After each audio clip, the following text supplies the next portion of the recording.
Today we learn how to create this login screen welcome page with Python Tkinter, and this is a completely functional login page. So when you press the login button, you will also get the message login successful. So let's learn how to create it. Guys, so first you need to import all these modules, and message box is a module which I will teach you now. So guys, I set up the window. Now let us run it. So here you can see our window is lively running now. So now we need to add the background image. So guys, now we have set up the background image. Now let us run our window and check. So guys, we have set up our background image. Now let us run it and check. So here we can see we are getting our window with the background image set up like this. We have just opened the image and packed it in the background. I'd also added an icon bitmap for the window icon. I'd added an icon like this, and I'd given the ICO path of the file, and I'd also given the dimensions and also the name of the window. Now let us learn how to create frames on that window. Guys, now we will learn how to create this login frame and how to create the elements inside the frame. So let's begin. So guys, here we can see we have created a frame. Just for creating a frame in Tkinter, you have to make the frame class. Then you have to give it in the root. You have to give the border and the border type like the relief. Then you have to place it with the x and y coordinate. You also have to give the width and the height of it. So that's how simple it is. Now we need to run the file and check it. So here we can see now our frame has come. So this is a frame which we had created. By default, the background is white. A border of 3 with the normal relief border like a solid, and then you can see we have placed it here at the center coordinate. I've counted it out. You can also do trial and error. Then you can make the width and the height for the frame, and that's how you make a frame. Now let us learn how to bring the text and the entry boxes inside the frame. So let's see that. Now guys, I have to define the variables in which the values of the entry boxes will be stored. So I can say master username equals to a string var. Guys, so here we can see we have created 3 variables in which the entry what we input in the text box will be stored, and this is the variable.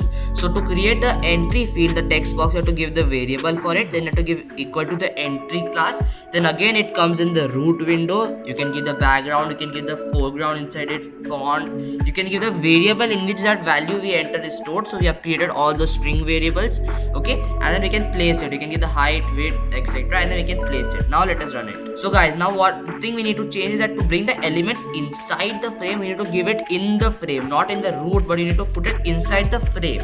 Now let us run the file and check it. So guys, here we can see as soon as I put it inside the frame, everything fits so well because I know the coordinates. I've done it. You can measure the coordinates and you can put your custom coordinates. You can even change the color of these text boxes. You can change the font in this. Here we can see whenever we type something in, whatever we are typing in the form should be saved. Guys, so here we can see we have created 3 variables in which the entry what we input in the text box will be stored, and this is the variable.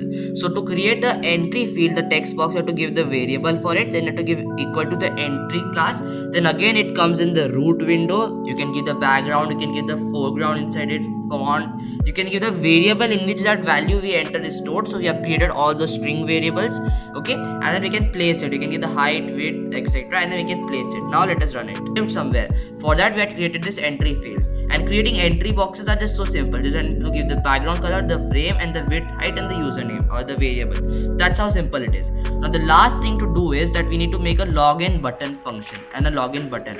So let's do that as well. Guys, so see this, you have created a button. So you have created a button with a button class. You have given the button in the root. So you can have it over the frame and over the background. So you can have it in the middle of those. So you can see it is over on these both. So we have given it in the root. The text is login here. Then the font and all you can customize like this. Then active background, active foreground, background, etc. I taught you. And the command we have given none till now. And you can place the coordinates and the width, height, etc. as you guys know. So now we'll create the login function. So let's create that. It should be always above the button. So we can say define login underscore function, and then so guys, first of all, to make us login into our program, we need to enter what the user has put in the text boxes. So you can see we had made these 3 variables. You need to get what was there in the variable. You can say if then master username dot get equals to user. Let us make it the string user, and master password dot get is always taking the value from that variable. Whatever the user enters goes in this variable, and that variable value we are taking. Master password equals to 1 2 3. I'll teach you if and else statements in my Python series as well. And also, and if master key dot get equals to 10, then what we need to do is we need to show a message that we have logged in successfully. So you can say message box dot show info. That is the message box which we had dot show info or show error. We can say show error. Then all fields are required. Actually guys, it should not be and, we should make it or. So any one of them is left empty, so we can show this error. Elif, last thing is, if it is not, if the user enters everything but if it is not equal to our credentials, then we can say that it is wrong credentials. So guys, here we can see if it is not equal to, so you have to give an exclamation mark before an equal to and remove that one equal, that way that represents not equal to. So I'll remove the one equal to sign and I'm gonna put the exclamation mark before the equal to sign and no space, that represents not equal to. Then we can show the error, that it is error, and we can say invalid credentials. Right, now let us run our file and see. Oh guys, sorry, we have to not put if there, just put and master key dot get. So here you can see we don't need to put double if. By mistakenly I put that. You can just remove the double ifs from here and then run the file.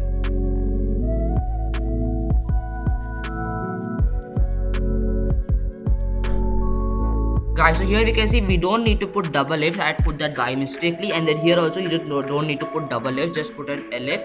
Right, now let us run our file. Why? Because this is text 10 is a integer, but we had stored it as a string, right? So now we need to make it as a string. So that's why what I need to do is I have to put double quotes around it. Now this shall be work. Guys, so there's one more thing, that this 10 should not be an integer, it should be a string. So you just have to put quotes on it to make a string. Now let us try logging in. So this is our credential. Now I press login here. You can see login successful. So that means our program is working successfully. Now if I put some random value, it will show me that. So here one more thing, we need to make this into OR. Now what we can do is, now if I will cut this, now when I run the file again, now if I put some random values here, it will show me invalid credentials. That's also what we wanted. So our program is understanding right and invalid credentials. Now if I don't put anything, okay, so if I just leave everything and if press login, it will show all fields are required. So basically our program is done and it is working and running. So that's it guys, and this is how you make a login program in Python Tkinter. If you want to see more of such content, make sure you subscribe, like and share. Until then, bye.